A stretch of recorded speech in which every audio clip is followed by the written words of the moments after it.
Welcome back. Let's do some tests that are a little bit more difficult to do. If we make this a little bit smaller, let's just have npm run test, just to have it running in the background. That's always nice. And let's go into our card or counter button, because this is a little bit more unique, right? It's not a stateless component anymore. We actually have a state with the count, and yeah, we have a little bit more logic. We also have this set state that is happening where we increment our state count. And I think in the previous video, I had this as a separate method that you can call in here. For now, we can just leave it the way it is. The idea is that we want to test this state function, that it actually increments, because that's what you expect from a counter button. So how are we going to test that? As we know, the very first step is to actually create a test file. So let's say counter button .test.js. And the first thing we want to do, well, again, we've already kind of done this before, so I'm going to copy from the card list test. Let's close some of these just to clean things up. And copy and paste this. Now, instead of card list, we're testing the counter button. And we also don't really need our mock robots anymore. And this counter button doesn't have any props that it receives. Well, it has the color prop actually. So let's just do a const mock color. And we'll say that this mock color would just be red. And we'll give it make sure this is an actual component. We'll give it a color of mock color. Now, here's the thing. Even though it's a stateful component, we can still do match snapshot testing to it. I mean, it's still a component. So let's save. And now we have a new snapshot. Perfect. So if we ever modify counter button, it's going to error out. That's good. Let's make this a little bit smaller. All right, let's create another test in here. And by the way, if you want, you could use the describe and then group all the tests together. But I've already shown you how to do that. You can do that on your own if you want to have more organization for your tests. Let's have another test this time that we'll say we want to make sure that it correctly increments the counter. And again, our usual syntax, and in here we can write tests. So what can we do? Well, first things, let's just do a const wrapper. And this is just going to be the shallow rendering of our component. And we'll just have a mock color as well that we're going to use.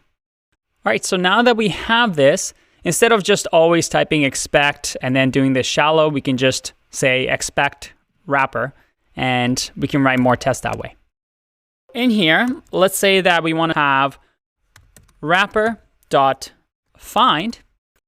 Another thing that we get with the enzyme package. So on the wrapper, just like we would in jQuery or query select all, we can do something like find, where we find, let's say, the ID, and this has to be square brackets actually, where we have ID of counter. By doing this, I can now go into my counter button and just give it an ID of counter. And we'll make sure that we make the snapshot pass. And now we can find this ID counter, which is the button now, And we can do something called simulate. And we can simulate an event, such as a click event, which our counter has, an onClick event. So we've just simulated a click on this counter button. So if we've simulated a click on the counter button and the state count or the count in the state is 0, we expect the count now to be 1. So all we would need to do is say expect wrapper. We can use something called state. So this is going to grab the state, and we expect that state to equal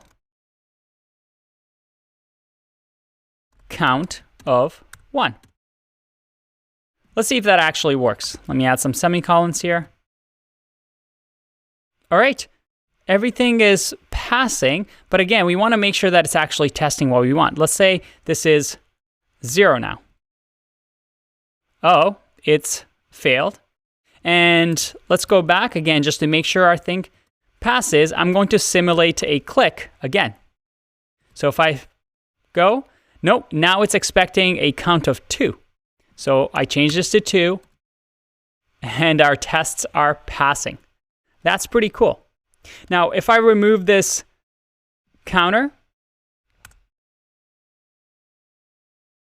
and I have 2 failed tests now, because on top of running the snapshot, which fails now because we've changed the look of the component, we've also removed the way for us to grab that component by ID. And you can see that method simulate is only meant to be run on a single node, 0 found, because we weren't able to find the ID of counter. And you can do many things here to grab an object. I usually like having an ID because, well, it just reads nicely. But that's pretty cool, right? We just, in very simple way, tested our state. And once again, don't get overwhelmed by all this wording with the Jest cheat sheet and the Enzyme documentation. You can pick this up in a day fairly easy. And I don't remember all of these. I usually go to their documentation and say, oh yeah, they have a simulate method. Oh yeah, they have the state method to grab the state. And that's how you work as a developer. You don't have an encyclopedia all in your head of all the methods. You just know that this is what Enzyme and Jest do. Let me go check out their documentation and see how I can grab state. Oh, and by the way, if I add, again, remember, this is JavaScript. We're just going one by one. If I add here another click, and at the bottom here, I run another expect, I'm going to expect that it's now a 3. And you see that all my tests still pass because everything happens sequentially. And if I add another click here, then I can, or let's say this one is going to be a key press. Even if there's a key press on there, because there's no key press event, I still expect the state of count to equal 3. There you go. Now, when you're testing, there's so many things that you can test for. You can just keep going and keep going and keep going. But you want to use your time wisely. Does this test, is it enough to move on to other tests? And it's always a trade-off on how your project is doing, how much other tests your project have, and how much time and resources you have to write tests. Let's do one last one. I'm going to expect that the wrapper dot props to, let's say, to equal, let's say, color red. Let's see if that works. All right, I got a failed test, and that's because I was just kind of guessing based on state whether it has the props and to equal. So let's scroll up, and we see that we expected color red, but instead we got a ton of other props because, well, we have color red, but we also get children, and we also have ID as well as the onClick event. Another thing we can do here is perhaps just do color. Let's save. And now we get red, which is good. So we want to say to equal red. And there you go. Our test pass. We do have a console log here, which is kind of annoying. So let's remove that from the counter button. And there you go. Our tests are passing and looking very, very nice. I hope that you got a general idea of how to test components. And by the way, this snapshot folder, you're going to actually include that in your GitHub or whatever source control you have. You're going to push that and commit it to your project, because any new developer that comes onto the project is going to download the latest master. And you also want to make sure that they have these snapshots, so when they run the tests and they modify a component, these snapshots are going to check against the old version and make sure that this new developer doesn't change anything. So again, these things are also going to go into your source control or version control. All right, I'll see you in the next video. Bye-bye.